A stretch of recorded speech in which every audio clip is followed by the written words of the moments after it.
Hát én sose akartam egyébként gyereket.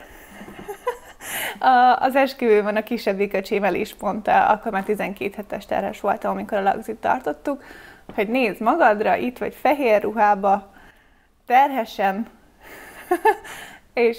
és túl vagyunk az esküvődön. Hát ugye megismertem 2017-ben a férjemet, én mondtam neki, hogy én nem akarok gyereket, mondta, hogy ő igen, és így ebbe is maradtunk, hogy majd lesz valami.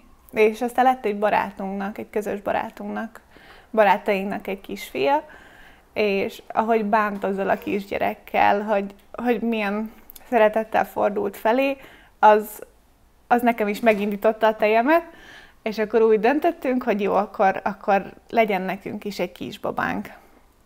Abba is hagytam a gyógyszerszedést, és viszonylag hamar azt mondták, hogy pajzsmirigy alulműködésem van, de ennek ellenére 3 hónap alatt terhes lettem, onnantól, hogy abba hagytam a gyógyszert, és ugye ez abban az évben volt, bocsánat, nem 20-20-20-21, igen. Abban az évben volt, amikor ugye megszüntették év elején az orvosválasztást. De nem is volt ez igazából probléma, mert egy viszonylag könnyű, problémamentes terhességem volt, azt leszámítva, hogy ikerterhességnek indult.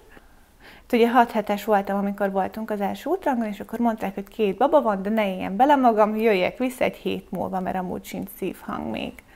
Mondtam, hogy jó, hetente jártunk ultrahangra, és a 10. héten a második babának megszűnt a szívhangja, és fel is szívódott. És aznap este, vagy hát előtte való este, amikor mentem volna az ultrahangra, én éreztem, hogy valami nem kerek, és mondtam a babának, hogy ha nem áll készen, akkor nem baj, majd lesz testvér. És hát így is lett. Úgyhogy ezt leszámítva egyébként a kisfiammal egy tök jó, problémamentes, könnyű terhességem volt. Megcsináltam a jogsit, egyetemre jártam, dolgoztam napi 10 órát, mentem, mint a gép, és még költöztünk is. És így tulajdonképpen a kerek 40. héten született a kisfiam, aznapra, amikor ki volt írva, előtte való nap, éjszaka 11:30-kor elfagyt a magzatvíz, és így indult a szülés, és nekem azt mondták, hogy streptokokusz pozitív vagyok, úgyhogy ha elfolyik a magzatvíz, akkor be kell rongyolni azonnal a kórházba, mert antibiotikumot kell, hogy kapjunk. Úgyhogy tulajdonképpen fájások meg minden nélkül, mi berongyoltunk azonnal a kórházba, ott felvette egy szülésznő, nem volt kedves, és mondták, hogy hát így még nincsen semmi, éjszaka van, úgyhogy feküdjünk le aludni. Kaptunk egy olyan szülőszobát, ahol a férjemnek is volt ágya, és le tudtunk feküdni, aludni. Én persze egy percet nem tudtam aludni, nagyon izgatott voltam, meg nagyon féltem, annak ellenére, hogy azt hittük, hogy nagyon-nagyon felkészültek vagyunk. Voltunk baba elsősegélyen, szülésfelkészítőn, olvastam könyveket, és azt hittem, hogy hát én tudom, hogy mi vár rám. Nem. Olyan hajnali 3-4 körül indultak meg a fájások, ez egy bő 3 óra azután, hogy elfolyt a magzatvíz, és akkor ott viszonylag gyorsan be is sűrűsödtek, úgyhogy mikor már a műszakváltás volt olyan 6 óra magasságában, addig nem nézett ránk senki egyébként, akkor már egy 5 perces fájásaim voltak bőven, de még tudtam beszélni, meg labdázni, meg el voltam, kiküldtek zuhanyozni, életem legjobb fürdése volt. Visszamentem, és akkor már az új szülésznő jött, aki egyébként egy ilyen nagyon alternatív szemléletű szülésznő volt, hozta a kis illóolajokat, megbeszéltük, hogy akkor gátvédelem, meg úgy szülök, olyan pozícióban, ahogy akarok, és mindenben támogat. Ugye az elején aláírattak velem egy csomó papírt, hogy beleegyezek ebbe, abba, amabba, úgyhogy kaptam végül oxitocint. Akkor így nem kérdezték meg nem tájékoztattak abban a minutumban, hogy ez mivel jár, csak mondták, hogy akkor most kapni fogok egy kis oxitocint. Mondtam, hogy hát jó. Na, onnantól pokol. Forgattak, mondták, hogy egyik oldalon, másik oldalon 3 fájás.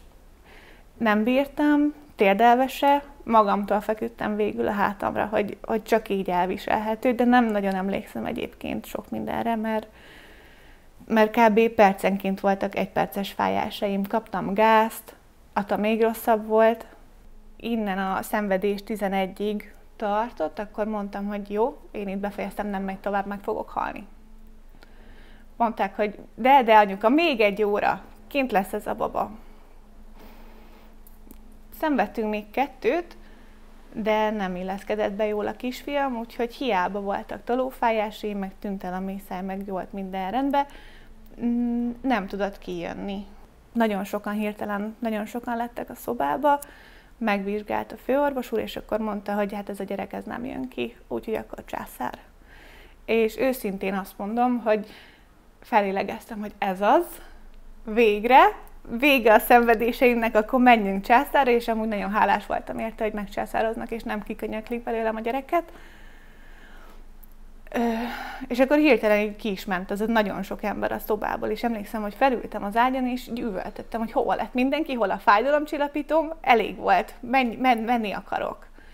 És tök rendben volt a császár, nagyon kedves volt az anesztes, vicceskedtek a dokik, és tényleg nem volt rossz élmény leszámítva azt, hogy vacogtam, remegtem nagyon-nagyon durván, utána még órákig. Ugye a kisfiam megszületett, kiemelték, megmutatták, hogy baba, elvitték megfürdetni, felöltöztették, és le is vitték a csecsemősökhöz. Ugye akkor még nem tudtam, hogy lehet kérni, hogy ne fürdessék meg, hogy adják oda apának.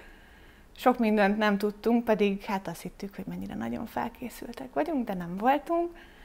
És kaptunk egy ilyen, csúfoljuk aranyórának, mert kaptunk egy 20 percet az őrzőbe, 3-an lehozták a babát, levittek engem is, és akkor beengedték apát a cuccokkal tulajdonképpen, ennyi volt.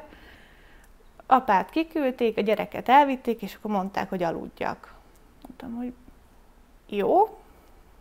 Megpróbáltam, nem nagyon sikerült, nem voltam jól, de néha rám néztek, és akkor amikor már így elkezdtem tudni mozgatni a lábujjaimat, akkor mondtam, hogy hozzák a gyerekemet vissza.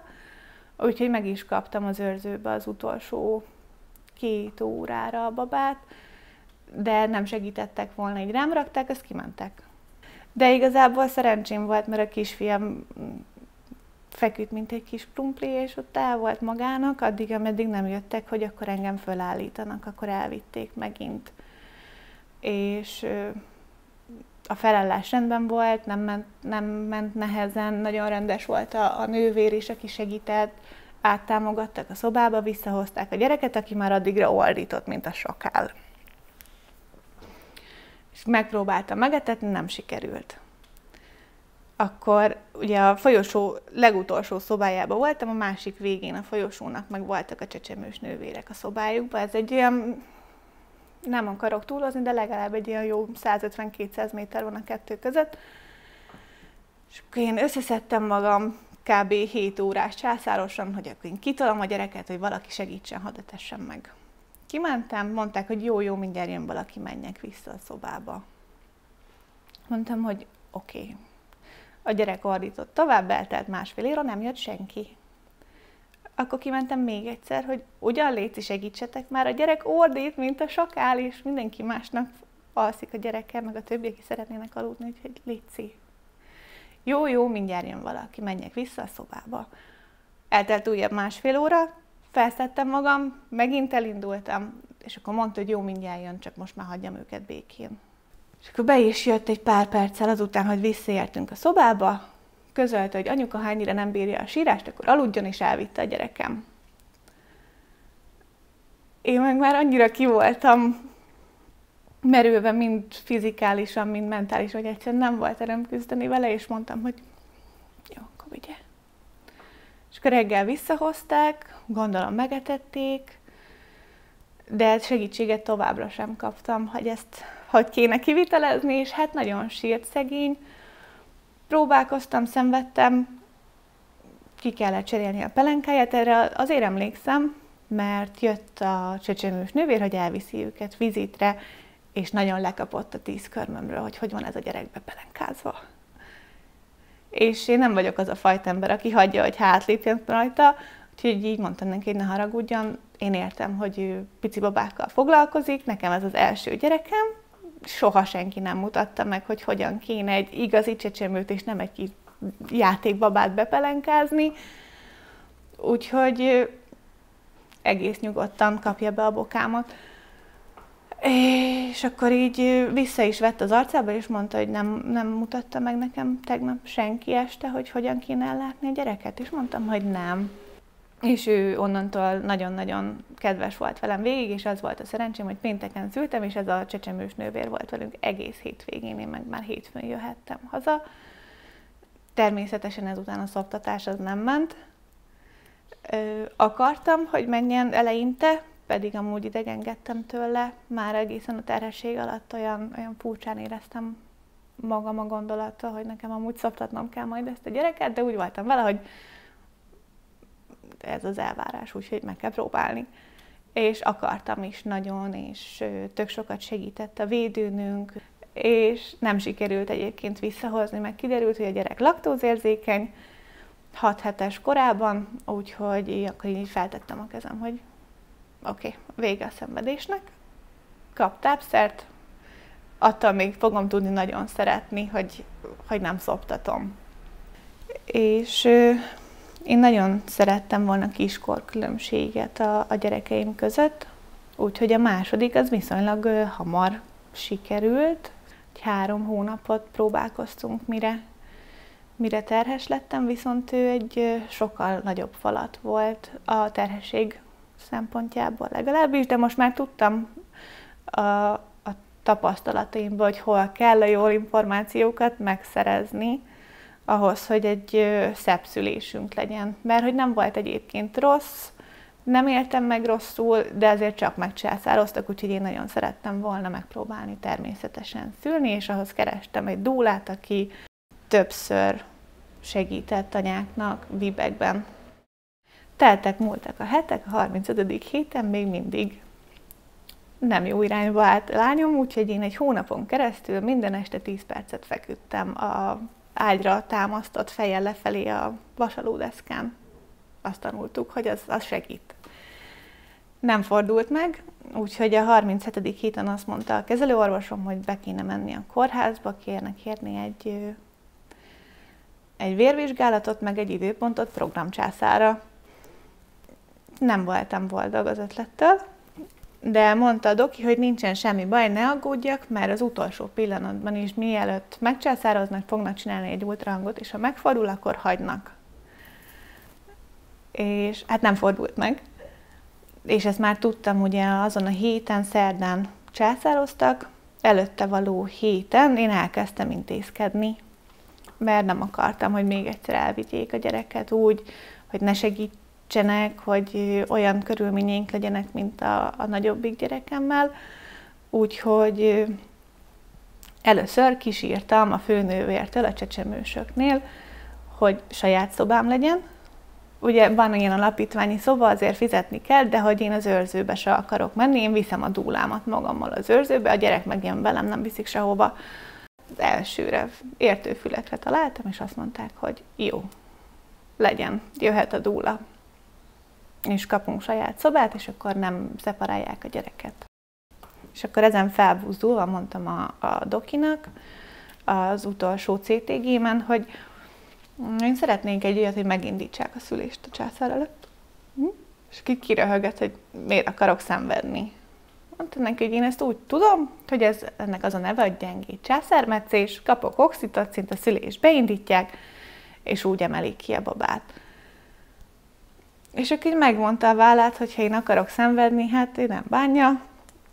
Telefonált egyet, és mondta, hogy akkor menjek be másnap délután, de lehet, hogy be kell feküdnöm, úgyhogy úgy készüljek, hogy vigyek magammal cuccokat. Bementünk, és akkor kijött egy nővérke, és kérdezte, hogy miért jöttünk. Mondtam neki, hogy a főorvos úrhoz jöttem, azt az információt kaptam, hogy ma itt és most beszélhetek vele. De mit akarok?